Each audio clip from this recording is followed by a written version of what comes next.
আজকের ঘটনাটি একজন ইতালি প্রবাসী ভাইয়ের ঘটনা। তার নাম এমিল। ইতালির মোগলিয়ানো ভেনিতোতে থাকেন। তার সাথে ঘটে যাওয়া সেই অদ্ভুত ঘটনাটি চলুন শোনা যাক। ইতালির ছোট্ট শহর মোগলিয়ানো ভেনিতো। চুপচাপ, নিরিবিলি, গাছপালায় ঘেরা একটি এলাকা, যেটা দিনের আলোয় এতটাই শান্তিপূর্ণ মনে হয় যে কেউ বুঝতেই পারবে না রাত হলেই বদলে যায় তার চেহারা। এমিল একজন বাংলাদেশি প্রবাসী। এখানকার এক পুরনো ভিলার নিচতলায় ভাড়া থাকে। পেশায় রেস্টুরেন্ট কর্মী, তবে ভেতরে ভেতরে একা থাকতেই বেশি পছন্দ করে সে। একরকম নিজেকে সরিয়ে রেখেছে বাকি দুনিয়া থেকে। সপ্তাহে 1-2 দিন ছাড়া কারো সাথে মেশে না। ভিলাটা ছিল 100 বছরের পুরনো। মার্বেলের সিঁড়ি, কাঠের জানালা, দেয়ালের চুন খসে পড়ছে, আর রাত হলেই যেন গোটা বাড়িটা একটা হালকা গন্ধ ছাড়াতে থাকে। পুরনো ধুলা, মাটি আর কোনো চাপা অজানা গন্ধ। প্রথম এমিল ভেবেছিল হয়তো পুরনো বাড়ি বলেই গন্ধটা, কিন্তু সময়ের সাথে সাথে সে বুঝতে পারল শুধু গন্ধ নয়, অদ্ভুত সব শব্দ আসে রাত নামলে। যেন দেয়ালের ওপাশ থেকে কেউ ধীরে ধীরে হাঁটে, কখনো ফিসফিস করে। একদিন রাতে কাজ শেষে বাড়ি ফিরছে এমিল। রাত 11:30। রাস্তায় ঝিঁ ঝিঁ পোকার ডাক ছাড়া কিছু শোনা যায় না। হঠাৎ সে দেখে তার ভিলার এক জানালায় হালকা হলুদ আলো জ্বলছে। সে থমকে গেল। সে ঠিক জানে যাবার সময় সব লাইট নিভিয়ে গিয়েছিল। তাড়াতাড়ি দরজা খুলে ভেতরে ঢুকে দেখে ভেতরে কেউ নেই, তবে রান্নাঘরের বাতিটা জ্বলছে। তার পাশের টেবিলের উপর রাখা আছে একটি পুরনো কাঠের বাক্স। সে নিশ্চিত এই বাক্স আগে ওখানে ছিল না। বাক্সটা ছিল অদ্ভুত, গাঢ় বাদামি রঙের, মাঝে লাল রঙের গোল কোনো চিহ্ন আঁকা। কোনো তালা নেই, কিন্তু খোলার চেষ্টা করতেই এমিলের মনে হলো যেন কারো শীতল হাত তার ঘাড়ে এসে ছুঁয়ে দিল। সে পিছিয়ে গেল, কিন্তু জিজ্ঞাসা করল নিজেকে, ভয় পাচ্ছি নাকি কল্পনা করছি? সাহস করে বাক্সটা খুলে দেখে তার ভিতরে একটি পুরনো ডায়েরি আর একটি ভাঙা রূপার হার। ডায়েরিটা খোলার সঙ্গে সঙ্গে বাতাস যেন হঠাৎ ভারী হয়ে উঠল। পৃষ্ঠাগুলোতে লেখা ছিল প্রাচীন ইতালীয় ভাষায়, যেটা এমিল বুঝতে পারছিল না। তবে মাঝে মাঝে কিছু শব্দ চোখে পড়ছিল। ওমরা, সাক্রিফিচিও, রিতর্ন। তর্জমা করলে মানে দাঁড়ায় ছায়া, উৎসর্গ, প্রত্যাবর্তন। তারপর হঠাৎ ডায়েরির ভিতর থেকে একটা ফটো পড়ে যায়। এক নারীর ছবি, গাঢ় চোখ, ভেজা চুল, ঠোঁটে অদ্ভুত হাসি। পেছনে লেখা মারিয়া দেল সাঙ্গুয়ে, 1896। এই নামটা এমিল আগে কখনো শোনেনি, তবে ছবি দেখেই তার গা কাঁটা দিয়ে উঠল। সেই রাতেই ঘুমের মধ্যে এমিল দেখতে পেল সেই নারীকেই।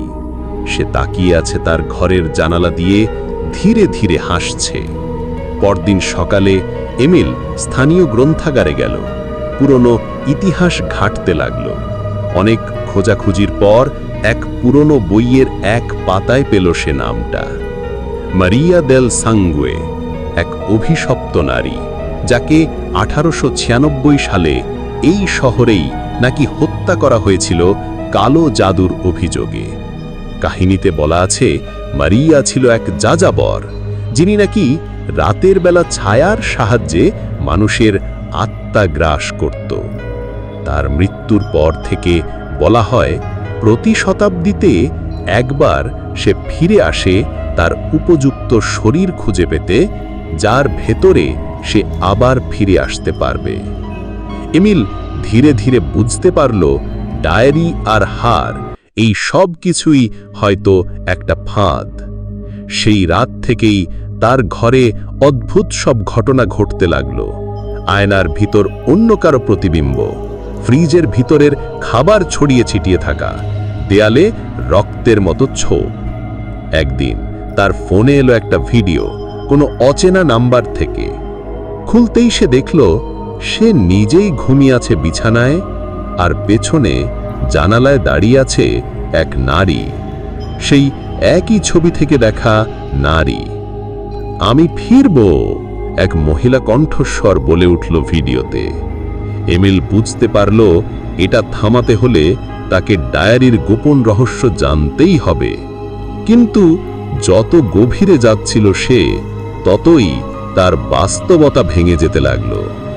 ডায়েরির শেষ পাতায় এমিল একটি মানচিত্র আঁকা দেখতে পেল।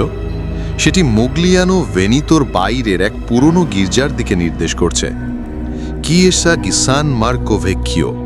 এখন এটি বন্ধ, ভেঙে পড়ার মতো অবস্থা।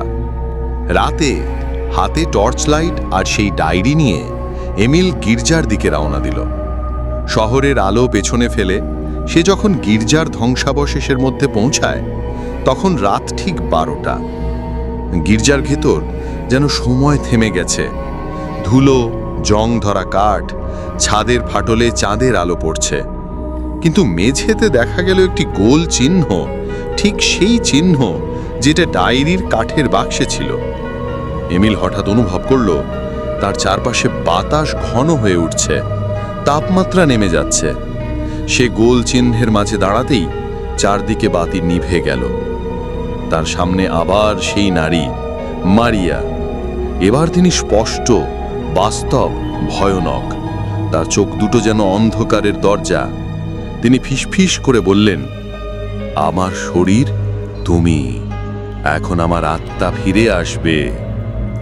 এমিলের চোখে হঠাৎ ঝলসে উঠল পুরনো স্মৃতি। অদ্ভুতভাবে তার মনে পড়তে লাগলো এমন কিছু ঘটনা যেগুলো সে কখনো নিজে দেখেনি। মারিয়ার শৈশব, বিচার, আগুনে পোড়ানো, মৃত্যুর আগে বলা সেই শপথ, আমি ফিরে আসব ছায়া হয়ে, সেই আত্মায় যে শূন্য। এমিল বুঝতে পারল তাকে বেছে নেওয়া হয়েছে কারণ সে ছিল শূন্য, নিঃসঙ্গ, নিস্তরঙ্গ। সেই ছিল উপযুক্ত পাত্র। মারিয়া যখন ধীরে ধীরে তার শরীরে প্রবেশ করতে চাইছে, এমিল শেষ চেষ্টা হিসেবে ডায়েরির ভিতরের একটি মন্ত্র উচ্চারণ করল, যেটা সে কয়েক ঘন্টা আগে তর্জমা করেছিল। লুক্স ভেরা রেড্ডে উমব্রাম আদ নিহিলাম, অর্থ সত্য আলো, ছায়াকে শূন্যে ফেরাও। একটি তীব্র আলোক ছটা ঘিরে ধরল তাদের চারপাশ। মেঝে কাঁপছে, বাতাসে ছিটকে পড়ছে ধুলো। মারিয়ার চিৎকারে চারপাশ জমে গেল, কিন্তু সে যাচ্ছিল না, সে জোর করছিল। তখন এমিল বুঝল, ছায়া শুধু আলোয় নয়, আত্মত্যাগে ধ্বংস হয়। সে রূপার হাড়টি তুলে নিয়ে গোল চিহ্নের মাঝখানে ভেঙে ফেলল এবং নিজের হাতে সামান্য রক্ত দিল। রক্ত ছুঁতেই চিহ্নটি জ্বলতে শুরু করল। ছায়া ধীরে ধীরে গলে যেতে লাগলো। শেষ মুহূর্তে মারিয়া বলে উঠল, আমার গল্প শেষ হয়নি এমিল, ছায়া চিরকাল বাঁচে। আর তারপরেই সব নিস্তব্ধ। পুলিশ ও ফায়ার সার্ভিস সকালে গির্জার ভাঙা ধ্বংসাবশেষে এমিলকে অজ্ঞান অবস্থায় খুঁজে পেল। তার পাশে ছাইয়ের স্তূপ আর একটি পোড়া রূপার হাড়। হাসপাতালে জ্ঞান ফিরলে এমিল কিছুই মনে করতে পারছিল না স্পষ্টভাবে, শুধু জানালার পাশে দাঁড়িয়ে থাকা এক নারীর ছায়ামূর্তি ছাড়া। চিকিৎসকরা বলল মানসিক ট্রমা হতে পারে, কিন্তু এমিল জানে সব সত্যি ছিল। সে ফিরে এলো তার ভিলায়, সব আগের মতো শান্ত। কিন্তু এমিল জানে ছায়া হয়তো হারায়, কিন্তু মরে না। আর এমিল জানে সে আবার আসবে, হয়তো কারো আয়নায়, হয়তো কারো নিঃসঙ্গ জীবনে। এই ছিল ইটালি প্রবাসী এমিল ভাইয়ের ঘটনা। এরপর সেই ছায়াটি আর ফিরে এসেছিল কিনা তা জানতে পারিনি। জানতে পারলে অবশ্যই আপনাদের জানাবো। আপনাদের কাছে ঘটনাটি কেমন লাগলো জানাবেন। ধন্যবাদ সবাইকে।